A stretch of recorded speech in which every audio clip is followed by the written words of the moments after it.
मुसीबतें हमारी जिंदगी की एक सच्चाई है। कोई इस बात को समझ लेता है तो कोई पूरी जिंदगी इसका रोना रोता है। जिंदगी के हर मोड़ पर हमारा सामना मुसीबतों से होता है। इसके बिना जिंदगी की कल्पना नहीं की जा सकती। अक्सर हमारे सामने मुसीबतें आती है तो हम उनके सामने पस्त हो जाते हैं। उस समय हमें कुछ समझ नहीं आता कि क्या सही है और क्या गलत। हर व्यक्ति का परिस्थितियों को देखने का नजरिया अलग अलग होता है। कई बार हमारी जिंदगी में मुसीबतों का पहाड़ टूट पड़ता है। उस कठिन समय में कुछ लोग टूट जाते हैं तो कुछ लोग संभल जाते हैं। साइकोलॉजी के अनुसार इंसान किसी भी प्रॉब्लम को दो तरीकों से देखता है। नंबर 1 प्रॉब्लम पर फोकस करके और नंबर 2 सॉल्यूशन पर फोकस करके। प्रॉब्लम्स पर फोकस करने वाले इंसान अक्सर मुसीबतों में ढेर हो जाते हैं। इस तरीके के इंसान किसी भी मुसीबत में उसके हल के बजाय उस मुसीबत के बारे में ज्यादा सोचते हैं। वही दूसरी ओर सॉल्यूशन पर फोकस करने वाले लोग मुसीबतों में उसके हल के बारे में ज्यादा सोचते हैं। इस तरह के इंसान मुसीबतों का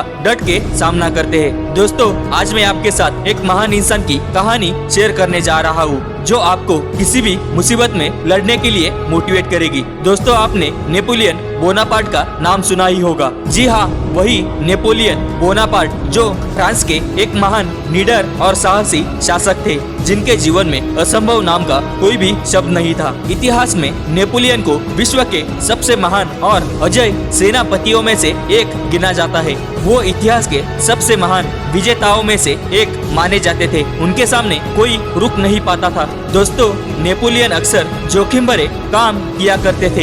एक बार उन्होंने आल्प्स पर्वत को पार करने का ऐलान किया और अपनी सेना के साथ चल पड़े। सामने एक विशाल और गगनचुंबी पहाड़ था जिस पर चढ़ाई करना असंभव था। उसकी सेना में अचानक हलचल की स्थिति पैदा हो गई। फिर भी उसने अपनी सेना को चढ़ाई का आदेश दिया। पास में ही एक बुजुर्ग औरत खड़ी थी। उसने जैसे ही यह सुना वो उसके पास आकर बोली, क्यों मरना चाहते हो? यहाँ जितने भी आए हैं वो मुंह की खाकर यही रह गए। अपनी जिंदगी से प्यार है तो वापस चले जाओ। उस औरत की ये बात सुनकर नेपोलियन नाराज होने की बजाय प्रेरित हो गया और झट से हीरों का हार उतारकर उस बुजुर्ग महिला को पहना दिया और बोला, आपने मेरा उत्साह दुगना कर दिया और मुझे प्रेरित किया है, लेकिन अगर मैं जिंदा बचा तो आप मेरी जय जयकार करना। उस औरत ने नेपोलियन की बात सुनकर ये कहा कि तुम पहले इंसान हो जो मेरी बात सुनकर हताश और निराश नहीं हुए, जो करने या मरने और मुसीबतों का सामना करने का इरादा रखते हैं